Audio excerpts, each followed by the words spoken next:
Hello and welcome back to all of you in chapter number 7, Who Stole the Tarts? From the novel Alice Adventure in Wonderland. इसके पहले हमने इसके 6 chapters already read किए हुए हैं। आपको ये chapter number 7 which is the last chapter of our novel अच्छे से समझ में आए तो पहले you are recommended to watch those videos ताकि आप इसको अच्छे से रेजोनेट कर पाओ। तो लास्ट चैप्टर में हमने देखा कि एलिस क्वीन के पैलेस में जाती है जहाँ पर वो उसके साथ में गेम ऑफ क्रॉकेट्स खेलती है। काफ़ी स्ट्रेंज गेम था वो, जिसमें एलिस को बहुत दिक्कत आई खेलने में उस गेम को, क्योंकि उस गेम में काफ़ी सारे डिस्ट्रैक्शन थे और इतने डिस्ट्रैक्शन उस क्वीन की वजह से थे जो कि हर किसी को मारने का ऑर्डर दे देती थी। तो जब वहाँ पर एलिस अकेली थी, बोर हो रही थी, उसके पास में बात करने के लिए कोई नहीं था, तो वहाँ पर चेशायर कैट आ जाती है, जिसको देखकर जो किंग होता है वो काफ़ी सरप्राइज़ होता है कि कैट का जो फेस था केवल वही विजिबल था, उसकी बॉडी विजिबल नहीं थी। तो क्वीन उसको भी सजाए मौत दे देती है और एग्जीक्यूशनर को बुलाती है और बोलती है कि इसको फांसी दे दो, लेकिन ऐसा नहीं हो पाता। वो कैट गायब हो जाती है और फिर जिसकी वो कैट होती है डचेस की, उसको बुलाया जाता है। फिर फाइनली जब कुछ हो नहीं पाता, जब कैट गायब हो जाती है, तो क्वीन एलिस को टर्टल से मिलाने के लिए ले जाती है और टर्टल फिर एलिस का बहुत अच्छा फ्रेंड बन जाता है। तो देखते हैं क्या हुआ उसके आगे चैप्टर नंबर 7 में।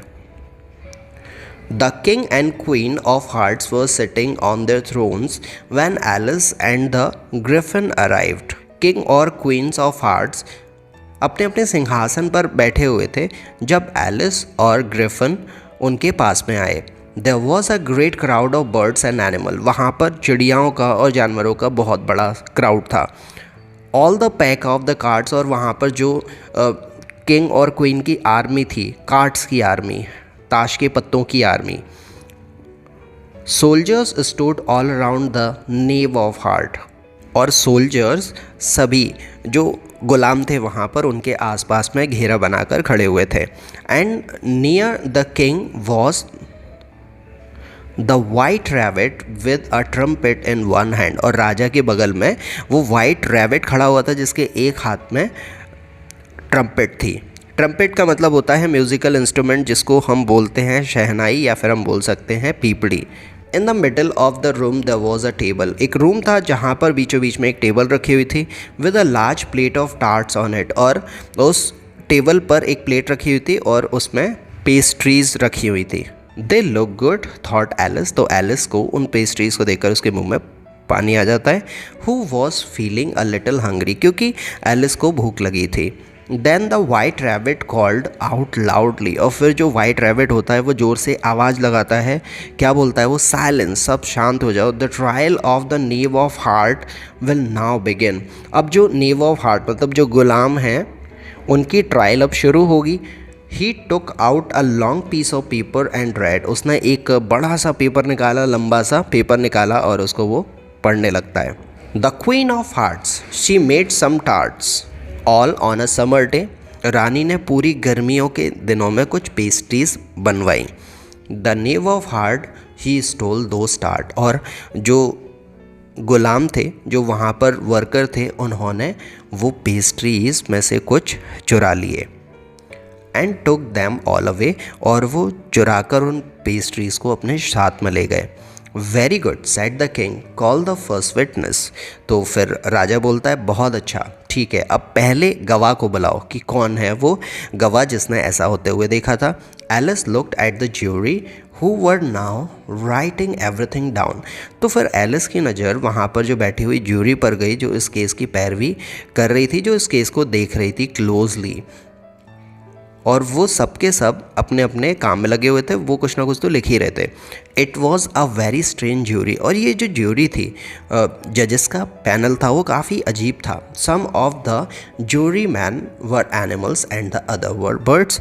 और कुछ ज्यूरी मैन तो एनिमल्स थे और कुछ उसमें से बर्ड्स थी। Then the white rabbit blew his trumpet 3 times and called out first witness. और फिर वाइट रैबिट ने अपनी शहनाई को 3 बार बजाया और पहले गवाह को बुलवाया। The first witness was the Hatter. पहला विटनेस था Hatter. He came in with a teacup in one hand and a piece of bread and butter in the other hand. तो हैटर अपने साथ में एक हाथ में तो वो टी का कप लेकर आता है और उसके दूसरे हाथ में ब्रेड और बटर होती है. I'm very sorry, Your Majesty, he said. I was in the middle of the tea when the trial began. तो हैटर क्वीन से माफ़ी मांगता है, राजा से माफ़ी मांगता है और बोलता है कि जब मैं अपना ब्रेकफास्ट कर रहा था, मतलब जब मैं चाय और ब्रेड खा रहा था, तभी ये ट्रायल स्टार्ट हो गई, तो मुझे ऐसे ही आना पड़ा. Take off your hat, the king said. तो राजा बोलता है कि पहले तो तुम अपनी जो टोपी तुमने पहन के रखी हुई है उस हैट को हटाओ. It isn't mine said the hatter. तो हैटर बोलता है कि ये टोपी मेरी नहीं है. Stolen, write that down, the king said to the jury. तो राजा इस पर सरप्राइज होकर जूरी से बोलता है कि ये भी लिख लो. अगर हैटर बोल रहा है कि ये टोपी उसकी नहीं है, इसका मतलब कि इसने वो चुराई है, इसको भी लिखा जाए. I keep hats to sell, explain the hatter. तो हैटर बोलता है कि मैं टोपियाँ बनाता हूँ और उनको बेचता हूँ, तो ये मैंने बेचने के लिए रखी है, ये मेरी नहीं है, इसे मैं बेच दूँगा. I don't have a hat my self, मेरी तो अपनी कोई टोपी नहीं है, मैं इसे बनाता हूँ, पहनता हूँ और बेच देता हूँ. आई एम अ हैटर, मैं एक हैटर हूँ. Give your evidence said the king और we will cut your head off. तो राजा उससे सबूत मांगता है कि क्या सबूत है कि तुम हैटर हो, सबूत दो, नहीं तो तुम्हारा सर धड़ से अलग कर दिया जाएगा. The haters face turns wide, और हैटर ये सुनकर डर गया. I am a poor man your majesty, और वो बोलता है कि मैं एक बेचारा सा गरीब आदमी हूँ.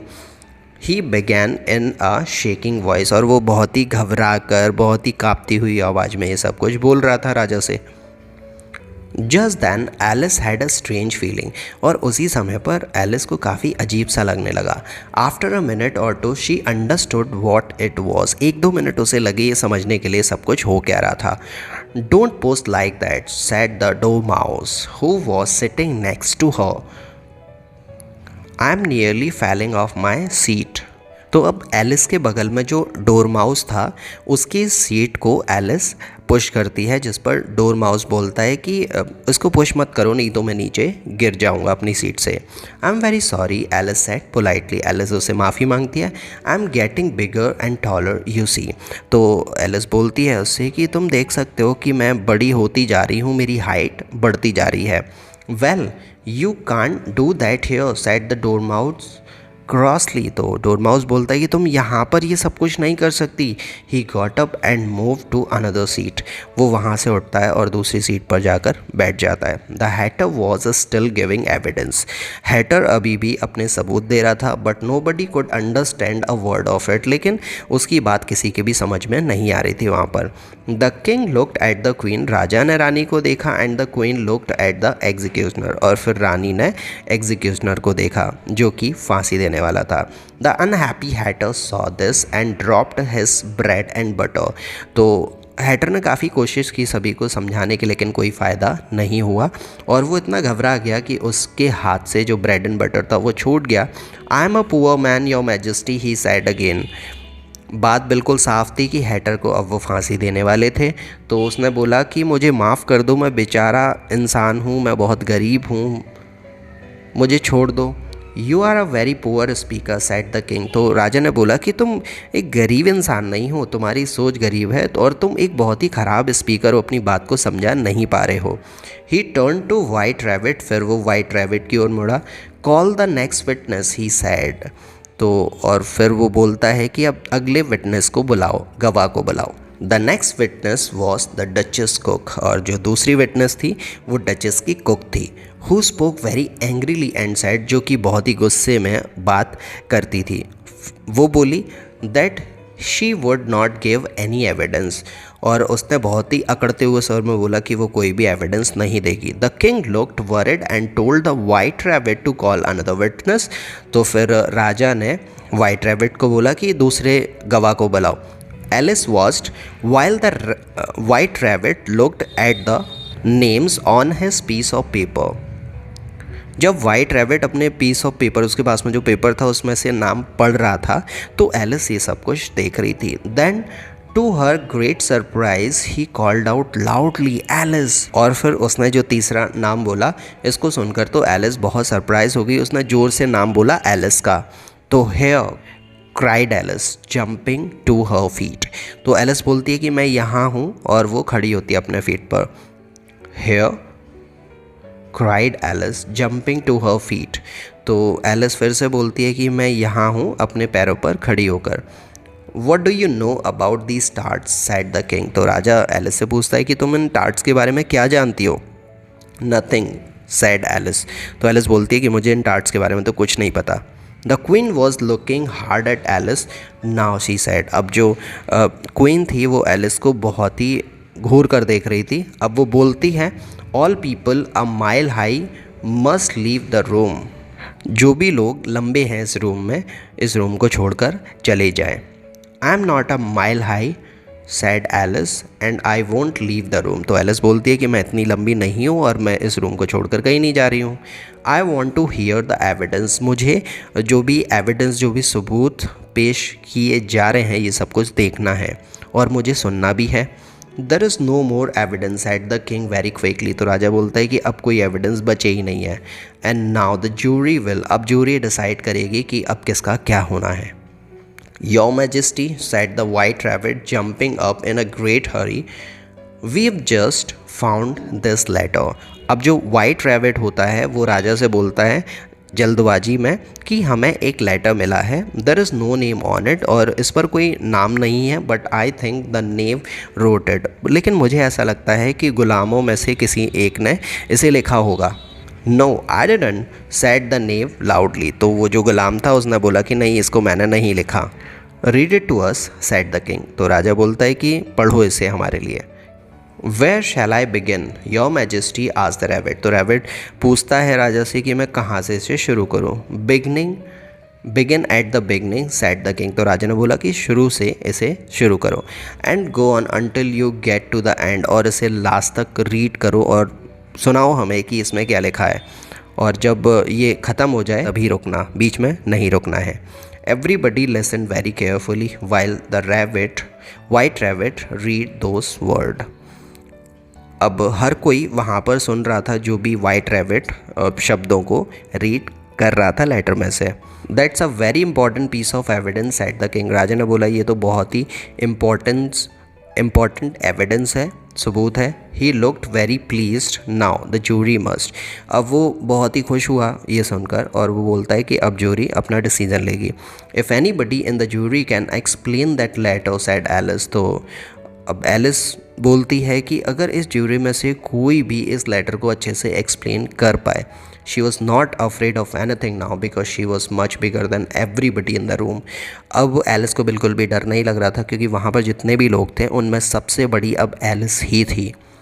आई विल गिव हिम 6 पेंस। तो एलिस बोलती है कि अगर इस लेटर को, ये जो शब्द लिखे हुए हैं, इन ज्यूरी मेंबर्स में से कोई भी इस लेटर को एक्सप्लेन कर पाया तो मैं उसे 6 पेंस दूंगी। पेंस मतलब it is a kind of money. It is all nonsense, it doesn't mean anything. इसका कोई मतलब नहीं है, ये सब कुछ बकवास है जो इस लेटर में लिखा हुआ है। The jury